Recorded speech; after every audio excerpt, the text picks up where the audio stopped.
who got the win in game number 1, now trying to get the Catamounts' first save of this 2024 season. On in relief here with one away. Runner on second, and a big moment here for Olivia Lenzen, freshman catcher for the Terriers. Yeah, Jewett was really good in game 1, complete game. Gave up 3 earned runs. She's coming in here to try to close the door.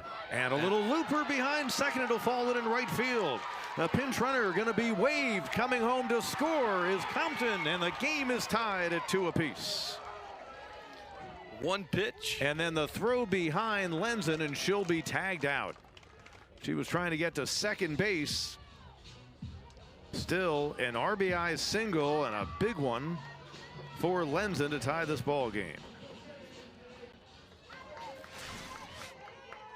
Got the base hit on the very first pitch she sees from Jewett. Compton scores easily. Let this play out here as tries to get to second, realizes there's no chance. So 2-6-3 on the putout. So 2 away. Base is empty, but the Terriers, who scored the game's first run in the opening inning, able to survive here with a run in the 7th. And fouled away by Platt. A couple of hits. There's 2 of the 8 Wofford hits in the game. So Norton will not have a chance to get the victory. And now Jewett becomes the pitcher record for Western Carolina. RBI for Lenzen, by the way, the 3rd of her career. That's a fair ball, and the out recorded. And the side retired, but the Wofford Terriers forcing extra innings on the season. Terriers are 2-1 in extras, and Western Carolina also 2-1 in extra inning games. We head to the 8th inning in a 2-2 ball game here at Wofford.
Head to extra innings here at Wofford. Terriers and Western Carolina tied at 2 apiece on Ingles College softball. And staying out there, pitching into the 8th inning, Margaret Axelson. Kept this good hitting lineup in check. Single runs in the 4th and 5th for Western, which owned a 2-1 lead going to the bottom of the 7th. The Terriers able to get another run across. Each team playing its 4th extra innings game of the season. Savannah Baldwin, left fielder, a run-saving catch in the 7th inning. Skies that one deep to center field, off the wall. Leadoff double. It was in the 6th where she made the catch on the blast deep to left, and now here in the 8th she has a leadoff double. Runner in scoring position right out of the gate. Baldwin, team leading 9th double of the season. Put a charge in that one. That one hit off the wall, fence in the deepest part of the park. She's got a triple and a double today. Homer in game 1. Maya McPherson, a couple of singles, 2 for 3 in game number 2, fouls it away. McPherson, Lancaster, California is her hometown. Head coach came to them from San Diego many years ago, so that's the California connection. 0-1 pitch. Fouled away again. Still some good velocity for Axelson. Yeah, and it looks like McPherson's trying to hit something to the right side and move the runner over. Both swings have been a little inside out, trying to guide the ball toward the right side of the field. 0-2 pitch coming to the freshman, and she stays alive. And McPherson, by the way, has a hidden talent. She is an archery champion, competes in a lot of high-level tournaments out in California. Maybe, I would suppose, somewhere in the greater Cullowhee area, there's a target somewhere she can has to be. Get the bow out and fire at. But I found that was a novel. I don't know how many athletes have come across that also are serious about their archery. That is a first for me. Probably phenomenal at darts in the family game room as well, you would think. Good hand-eye coordination, which plays well here, and especially at being a third baseman. Over on her 15th run of the season, back in the opening game of our doubleheader. Stays outside, couldn't get her to chase. 1-2.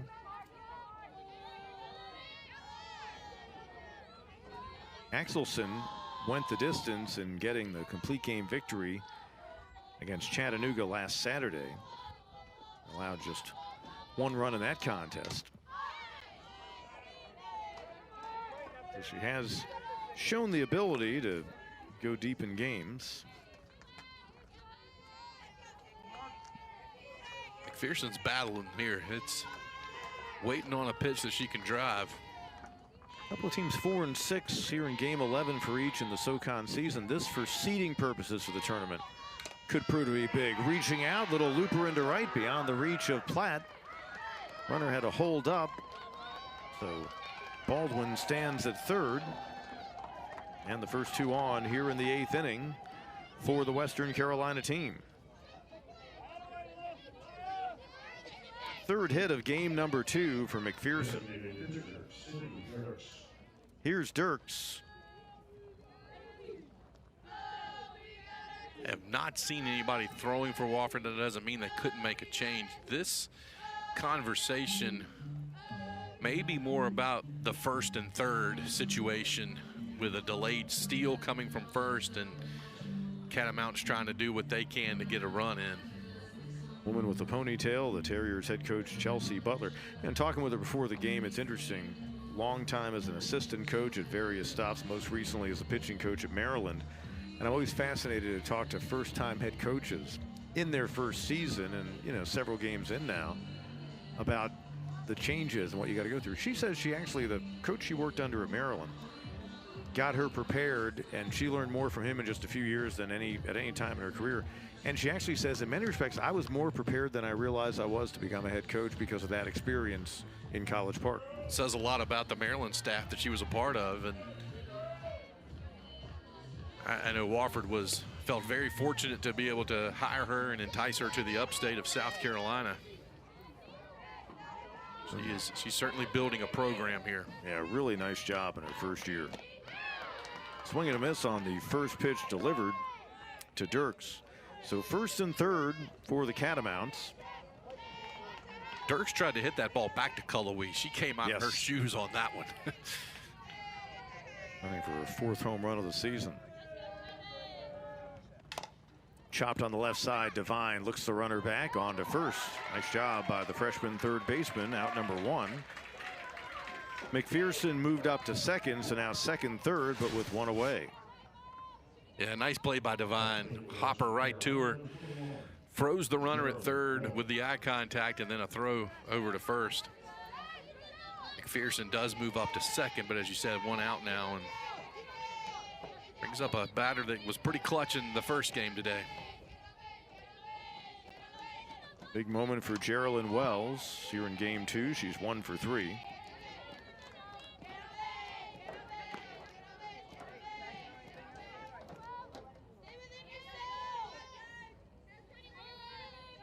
Seven strikeouts in the game for Axelson, and obviously that would be a Huge get right here. 0-1 pitch. 1-1. Yeah, struck Wells out in the second, so that's what she's looking to repeat here. Intel and Henry, who waits on deck, have gone down twice by way of the strikeout in the game. And now Axelson strike away from getting Wells for a second time.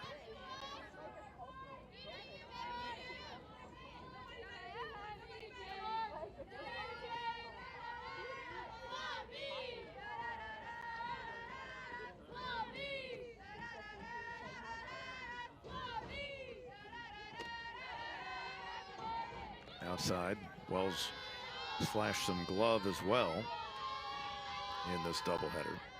Axelson tried to get her to go fishing a little bit with that one, but good plate discipline by Wells.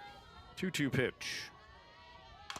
Chop right back to the circle and on to first Axelson for out number 2. So a couple of infield ground outs after there were runners on first and third and nobody out. It remains second and third, but now 2 away, and Natalie Henry. Probably the only places you don't want to hit it in those situations are the third baseman and the pitcher, and that's what the Catamounts have done each of the last 2 at-bats. Henry 0 for 3, couple of strikeouts, takes ball 1.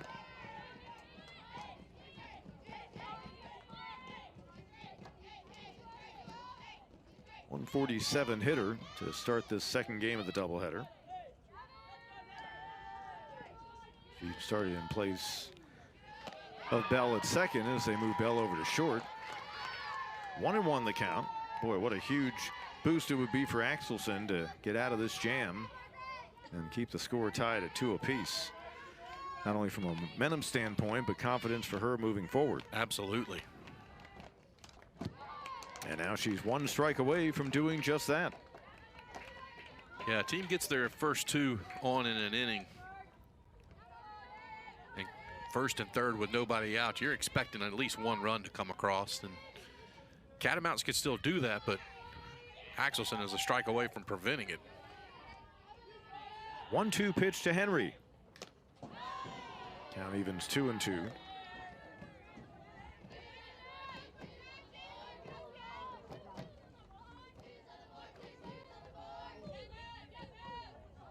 Each of these teams trying to make it consecutive series 1 this weekend.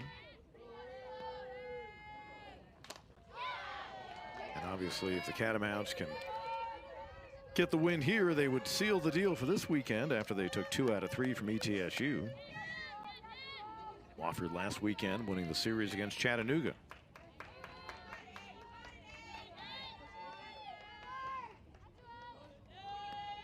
Another 2-2 pitch. And a called strike 3. 8th strikeout of the game. 3rd time she's gotten Henry. 2 of the 8 strikeouts looking. 2nd and 3rd stranded for the Catamounts in the top half of the 8th. So we head to the bottom of the 8th. Axelson of the Terriers trying to get a win on Ingalls College softball.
Left fielder, Abby Campbell.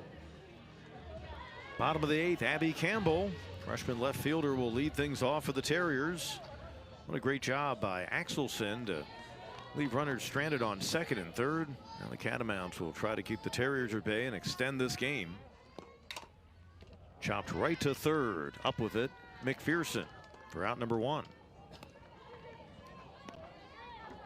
Yeah, Axelson did exactly what she needed to do once the Catamounts got first and third. She got grounders right at people and then able to finish it out with a strikeout looking.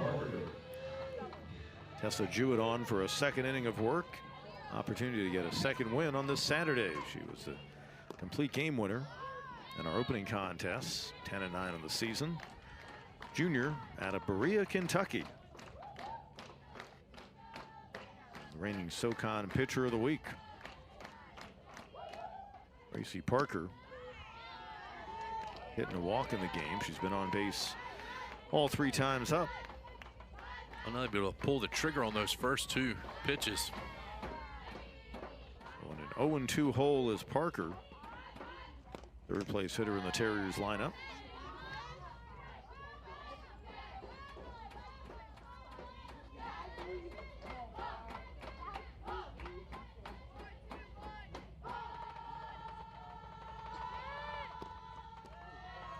Bouncing it up there, count evens at 2-2.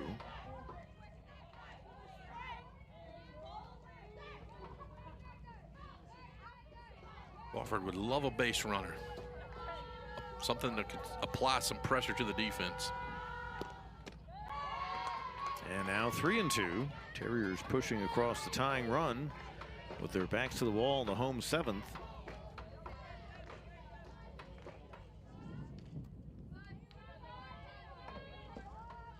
Jewett's payoff pitch. And we'll do it again. 2-11-0 for Western, 2-8-0 for Wofford.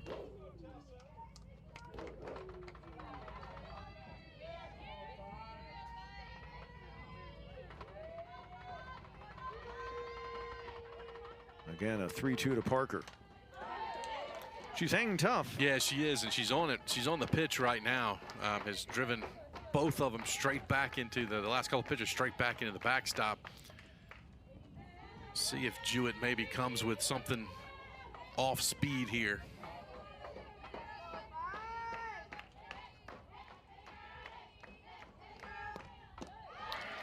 Ball 4, 1 out base runner.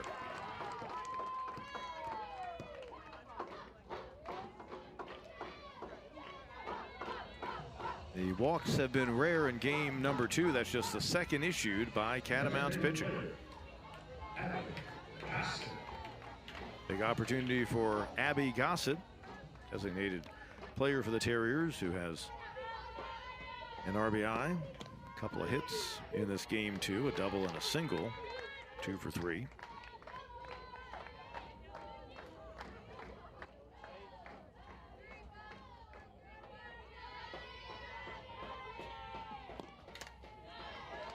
And she falls behind in the count, 0-2.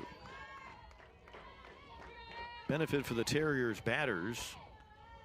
For a rare time this season, they are seeing a pitcher for a second time. Yeah, great point. And again, only what they saw in film, but no real experience against just about every pitcher they go against. Gossett is right on the pitches coming in from Jewett as well.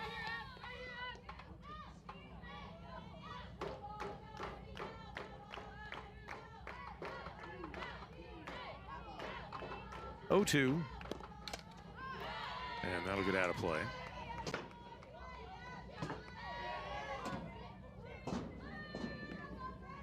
Hope Field, the name of this ballpark. And it fits right in architecturally with all the other great facilities they have here. And player at the plate, Gossett, awaits an 0-2 pitch. Off speed, called, strike 3. Really nice pitch by Jewett. I think you just said maybe she sets up a batter off speed, and that time she did. Yeah, she did. I thought she may go to it against Parker, and she never did, but she pulled the string on that one to Gossett and had her completely frozen.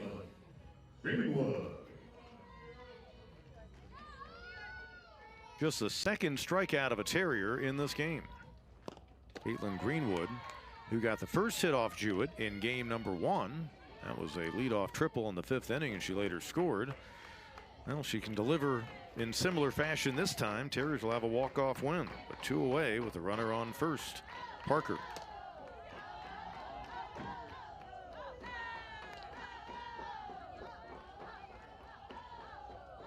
One and one the count. Greenwood out of Columbia, Cardinal Newman High. If there were less than 2 outs, they'd probably try to use her skill to lay down sacrifices. She's one of the team leaders in that category, but swinging away here and awaiting a 2-1 pitch. So looking at her approach, I think she's thinking short swing, right center. 3-1.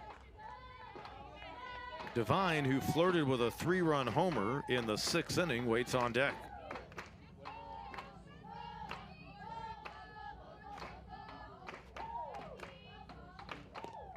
And that's a shot into left, but it stays up long enough for Baldwin for out number 3. Good contact by Greenwood, but nothing to show for it. Terriers strand a base runner, head to the 9th. 2-2 our score on Ingles College softball.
Ninth inning of work for Margaret Axelson, the sophomore out of Chamblee, Georgia. He's been impressive, limiting a good lineup, just a couple of runs. 11 hits for the Catamounts, but 8 strikeouts for Axelson, and those have come in some key situations. Becca Wansick, right fielder, looking at strike 1. 115th pitch for Axelson. Rolled on the right side. Platt for out number 1.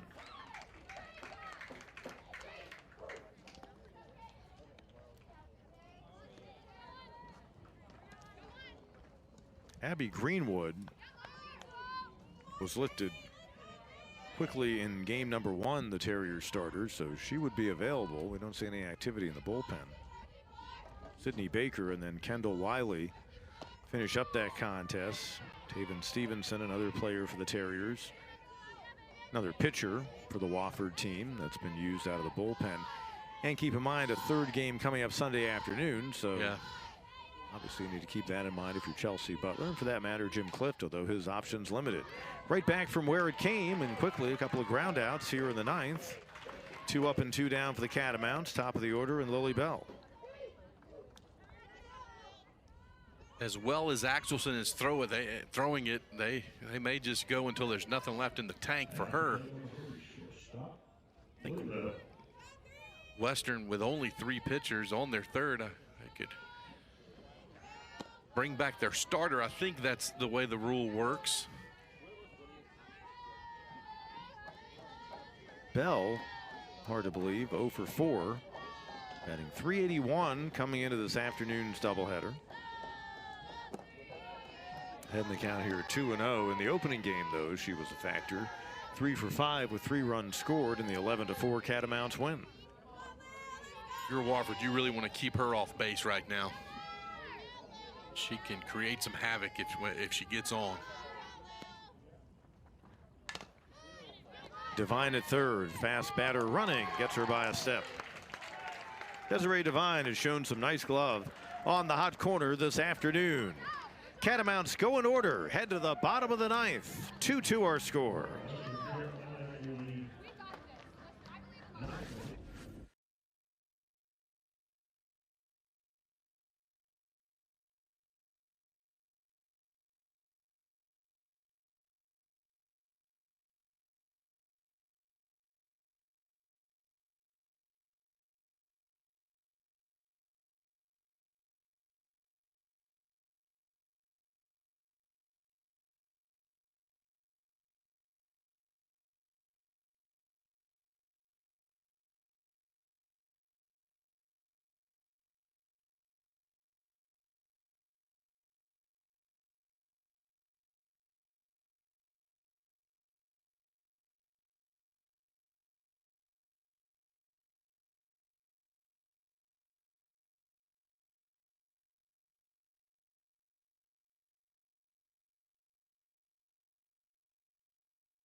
Bottom of the ninth. Jewett remains in the circle for Western Carolina.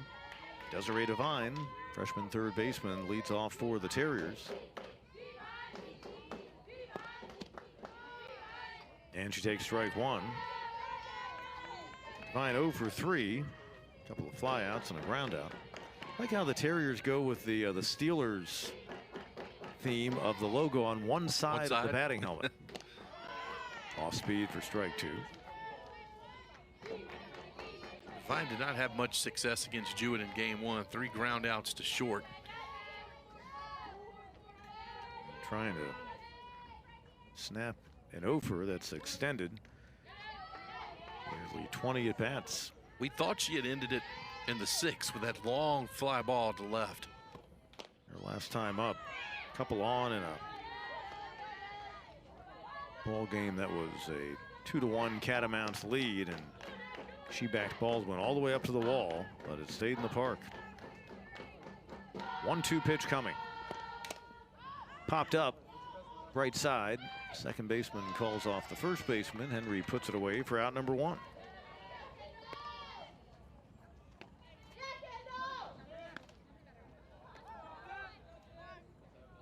Hope Engel pinch hit for the center fielder Towery. Now Kendall Wiley's going to step in. And now Kendall Wiley, who we saw in the circle in game number 1. Oh, we'll now see her with a bat in her hand.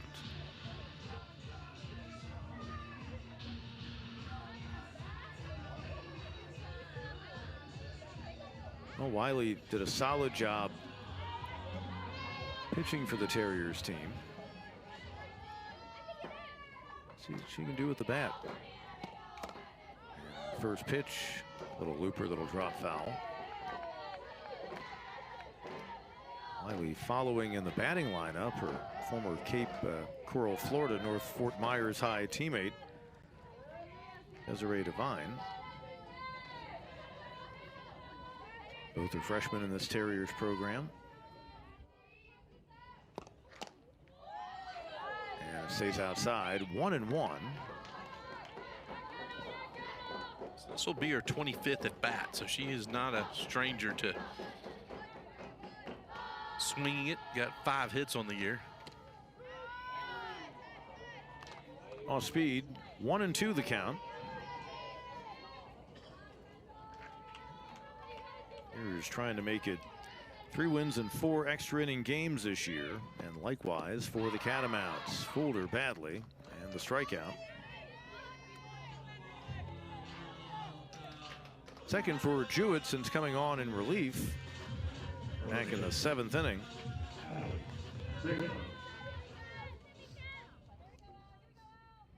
Just the 3rd strikeout by Catamounts pitching here in game number 2. So it's up to Allie Bingham to extend this 9th inning. The unfortunate thing for Wofford is it looks like Jewett is getting right back into her forms that she showed in game 1. Didn't allow a hit until the 5th inning in that contest. Just the 3 earned runs. 1-1 the count.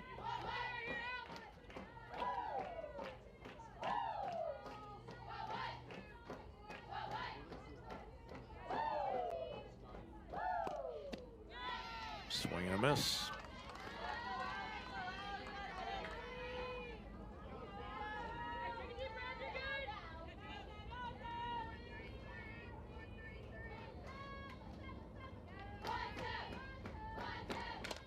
Fouls it away. In the bottom of the 7th inning with the Terriers down 2-1, it was Bingham who doubled. Actually, she was pinch hit for by Katie Brinkman.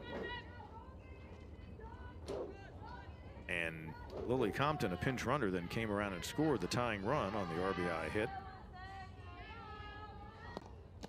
by Lenzen, the freshman catcher. 2-2 the count. It's just right now where either team, a base runner is what they're looking for.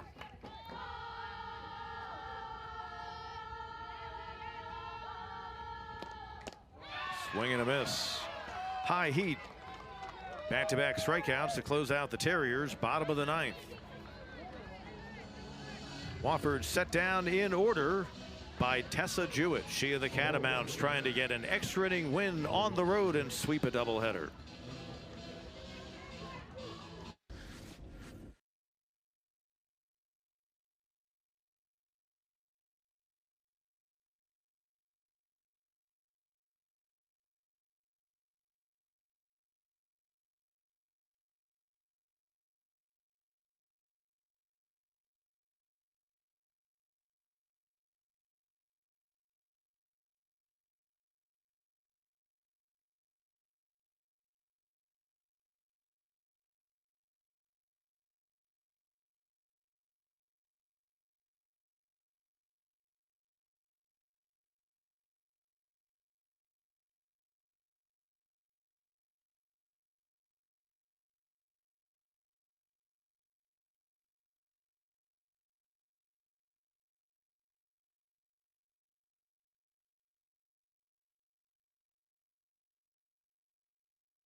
How about Margaret Axelson, sophomore for the Terriers, in the circle as the top of the 10th gets underway.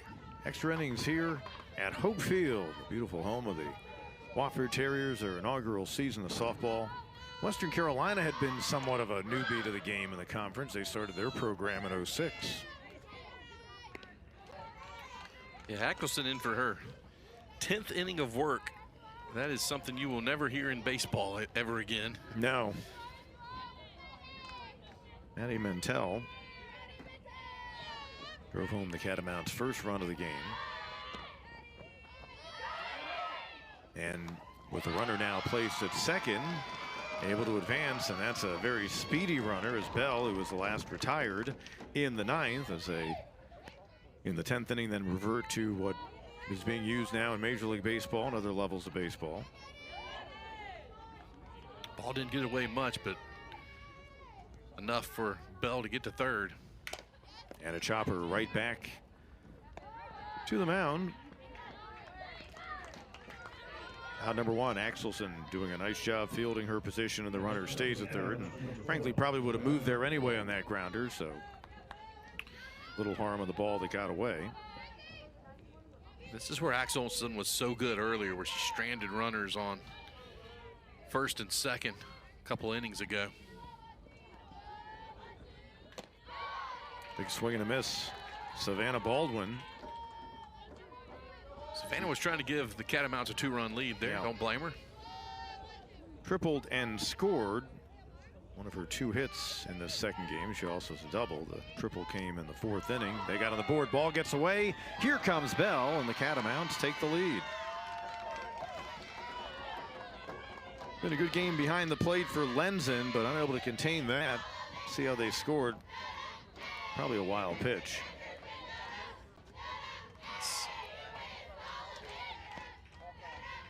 I would think so.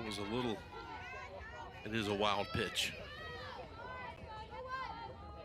So advancing on a couple of wild pitches from second to third, then home Bell. Catamounts retake the lead at 3-2. Baldwin now getting ready for a 1-2 pitch from Axelson.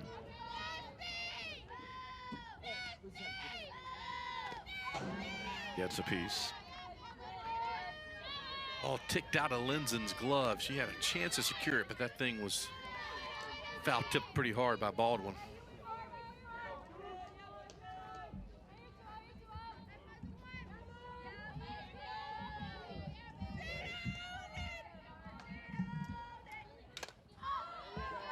Count will remain 1-2.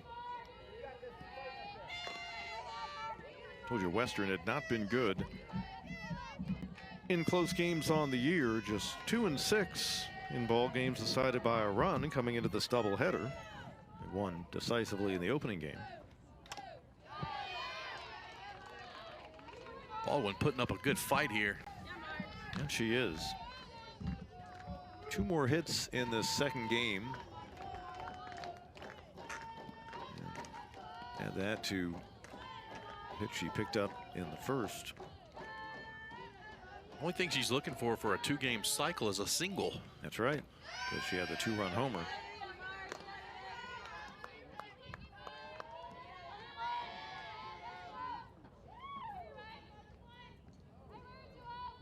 Three for 8 so far in the doubleheader. 13 for her last 35 for the senior out of Bessemer City. Axelson again. What a good fielder she is in the circle. A second out in the inning, both ground outs to the pitcher. That's the frustrating part, is the Terriers, from their standpoint, they've been able to record batters who put balls in play, but a couple of pitches that got away allowed the go-ahead run to come across. My unofficial count, that is the 9th ground out that Axelson has made today, or fielded and gotten it out. That's a Greg Maddux-like clinic from a defense for a pitcher. Might be a new North American record when you think about it. I believe you are correct. Yeah, I've got 9. Deep short, knocked down by Greenwood, but no play. And McPherson is on with 2 away. That'll be a 4th hit in the game for Maya McPherson. Her 3rd single, she's got a double. Unfortunately for McPherson, she's been left out there every time. Yeah. She has 5 hits in the doubleheader. She's 5 for 9. So a 2-out base runner with a run in right field. Going to be a long run, and Platt able to make the catch. What a play by the second baseman. Another huge defensive play in this doubleheader by Kate Platt. Made a diving stop and got the out at first on a grounder in game number 1. And here, ranging far to her left in short right field for the final out of inning number 10. But the Catamounts get the go-ahead run across. They lead 3-2 here at Wofford.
Terriers tied this game in the home 7th when they trailed 2-1. That got us to extra innings. And here in the bottom of the 10th, Olivia Lenzen, freshman catcher, will stand in. The runner placed at second, Allie Bigham, who made the final out of the 9th inning. So the potential tying run in scoring position against Tessa Jewett and Western Carolina. Showing bunt, and it'll fall foul. Trying to get that runner to third with less than 2 outs. And you see Bigham, of course, after 9 innings, after 2 extra innings in college softball, that's when they put the ghost runner, if you will, at second base. Major League Baseball, they do it right away when they get extras. Again, showing bunt, getting it down, and smart move. I don't know if she necessarily intended to, but Stuman sees that go foul. So 0-2 now on Lenzen.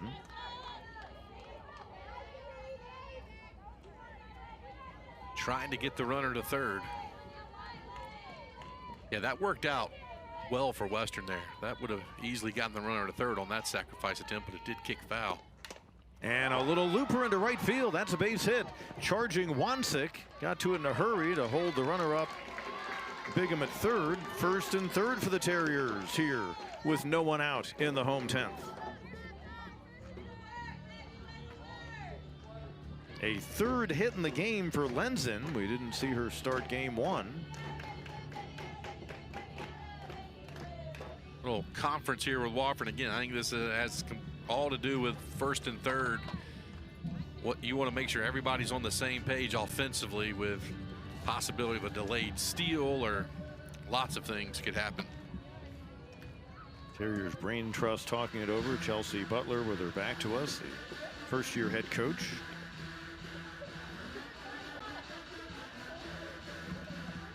Was a pitcher back in her college days at Eastern Kentucky. Now as a third base coach with a pitching background. She's talked about she's got to get more into obviously the management of the game, the offensive part of the game, but having been a pitcher, she can also use the thought of what didn't I like that batters would do from an offensive standpoint. Absolutely. So Kate Platt, remember, made that great catch to close the top of the 9th. An opportunity to deliver another big moment here for the Terriers in this game. And a little chopper. Bell charging. Throw to first, out. Tying run comes home. And it's a 3-3 game with 2 away and now a runner on second. So Platt wanted to put the ball in play on the ground, and she did.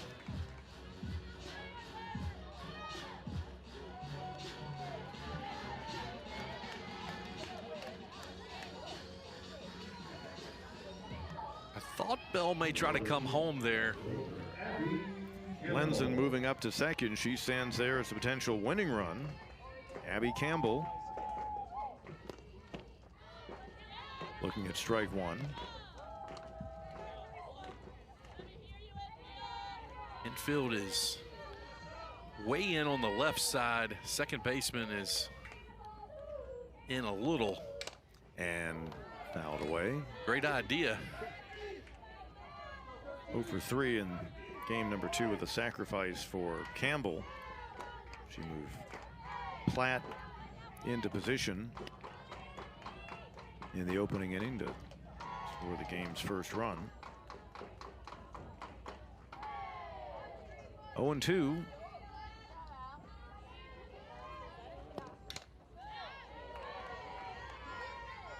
Still just 1 out in the inning.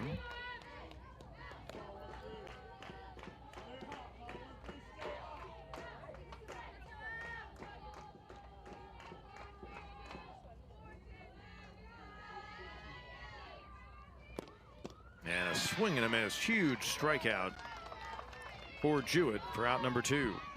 That was a big time strikeout in a big time spot there by Jewett. Now the infield can move back to normal depth.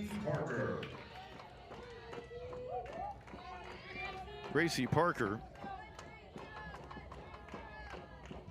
A couple of walks and a single. Terriers right fielder taking ball 1.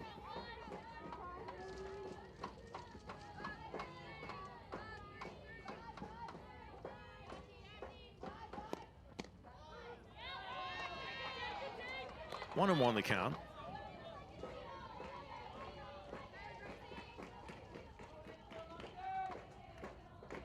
Parker from just outside of Charlotte. Concord, North Carolina is her hometown. 2-1 the count.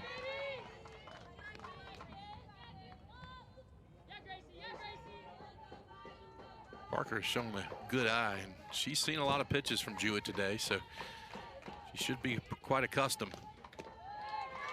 If she comes through here, she would deliver the very first RBI of her Wofford career. 220 hitter when the day began. I may have that wrong, actually. She has yet to hit a home run as a Terrier. Don't need that, just need a hit, and said she'll settle for ball 4 and trot down to first. She has driven in a run so far, so that could have been number 2, but nonetheless a base runner that, as far as Western Carolina concerns, means nothing, but it does set up a force play at third. Correct, yeah. With 2 away. Abby Gossett drove home the game's first run. RBI double in the first. Big cut and a foul back. Lenzen, the runner that matters the most at second base for the Terriers. Gossett put a big swing on that one. She wants to try to split a gap in the outfield and make sure that Lenzen scores easily. Lays off 1-1. You know, it's interesting, and I'm not in any way trying to jinx anything here, but it was noted how bad defensively by their head coach Western has been, and they've been very good here in the second game. That is off the glove of the pitcher into center field. Lenzen will be waved. Here comes the throw. She's safe, and the Terriers walk it off on the RBI single by Abby Gossett. What a great piece of hitting by Gossett. Got a pitch she liked and drove it right up the middle, back where it came from. Good base running by Olivia Lenzen, and Wofford figures out a way here in the 10th. Push 2 across, and they get a split of the doubleheader. Jewett almost made an incredible snag on that liner. Nothing more she could have done with it. And Abby Gossett delivers the game-winning RBI. The Terriers, after falling behind by a run in the top half of the 10th, rally for 2 in the bottom half. And the Wofford Terriers get the split 4-3 in 10. Tom, that was some kind of ball game. And really, some fireworks in game number 1. Catamounts came away with what looked like a lopsided win in the end, 11-4. But I'll give both teams credit. They stayed in a tight battle. And the Wofford Terriers now, in 1-run games in their inaugural season, are 7-7. Yeah, I don't think being in these tight games phases them. And that was just a well-played game. No errors in a 10-inning affair. You hate that someone had to lose that one. But these two teams put on a good show here today in Spartanburg. So hats off to both of them, and enjoyed that one. Great call with you, my friend. Really enjoyed it, Tom. Margaret Axelson, by the way, gets the win. She's now 5-4, a complete game, 10-inning triumph for the Terriers sophomore pitcher. And Jewett, hard luck loss in the nightcap after getting a win in game number 1. Terriers now 15-18 on the year, 5-6 in the SoCon. 4-7 in the SoCon for Western. They are 13-22. The series deciding matchup coming up tomorrow. We remind you, next time for a telecast from us, Ingles College baseball on the 1st of May at 5 p.m. in Cullowhee as Western Carolina meets up with USC Upstate. Well, after winning game 1 11-4 over the Terriers, Western Carolina sees Wofford rally for the 4-3 victory in 10 in game number 2. Thanks to our great crew here at Wofford, our wonderful sponsor, Ingles Markets, and on behalf of Tom Henson, Pete Hannity saying so long. This has been a presentation of ESPN.